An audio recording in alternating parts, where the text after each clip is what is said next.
దీనిని దేవుడిని అవమానించటం కాదు. ఇప్పుడు తల్లిని పూజిస్తే, తల్లిని గౌరవిస్తే నాకు మంటెత్తిపోద్ది అన్నాడు అనుకోండి, ఆడు దేవుడు కాదు. తల్లిని పూజించటం తప్పు అన్నా కూడా అది కరెక్ట్ కాదు కదా. అలాగే ఇప్పుడు ప్రకృతిని పూజిస్తున్నాం, ఏ భావంతో పూజిస్తున్నాం? మనం గురువుని కూడా పూజిస్తాం. గురువు కూడా పూజనీయుడు అంటాం. తల్లిదండ్రుల తర్వాత గురువే కదా. గురువును పూజించడం అంటే గురువు పరమాత్మ అని, ఆయన మనకి మోక్షాన్ని ఇస్తాడు అని కాదు కదా. ఆయన మనకి జ్ఞానాన్ని ఇస్తున్నాడు. జ్ఞానాన్ని ఇచ్చే గురువు పట్ల ఒక కృతజ్ఞతా భావాన్ని ప్రకటిస్తున్నాం. మనం సాధారణంగా ఇంటికి అతిథులు వస్తారండి, అతిథులను ఏం చేస్తాం? సత్కరిస్తాం, స్వాగత సత్కారాలన్నీ చేసి గౌరవిస్తాం. ఆ గౌరవానికి విశేషమైన గౌరవాన్ని జోడించండి, అది పూజనీయమైన భావన. పూజ అంటే అదే. మనం ప్రకృతిని పూజిస్తున్నామంటే విశేషంగా గౌరవిస్తున్నాము అని అర్థం. అవి మోక్షాన్ని ఇస్తాయని కాదు.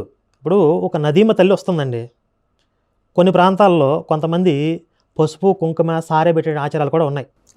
ఒక ఆడబిడ్డలాగా గౌరవిస్తారు. విశేషమైనటువంటి గౌరవం, అది ఒక పూజ కిందకు వస్తుంది.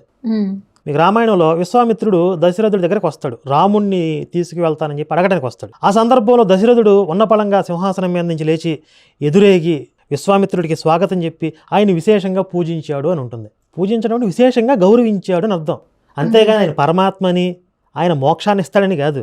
ఇక్కడ ఈ సన్యాసులకు అర్థం కానిది ఏంటంటే, పూజకి, ఆరాధనకి, ఉపాసనకి తేడా ఉంటుంది. ప్రకృతి శక్తుల పట్ల మనకి ఉండేటటువంటి, మనం ప్రకటించేటటువంటి విశేషమైనటువంటి గౌరవ భావననే పూజ అంటున్నాము. దీనివల్ల ఏమవుతుంది? మనం బ్రతుకుతాము, ప్రకృతిని కూడా బ్రతకనిస్తాం. సమతుల్యతతో ఆ యొక్క విధి విధానాలకు లోబడి బ్రతకనిస్తాం.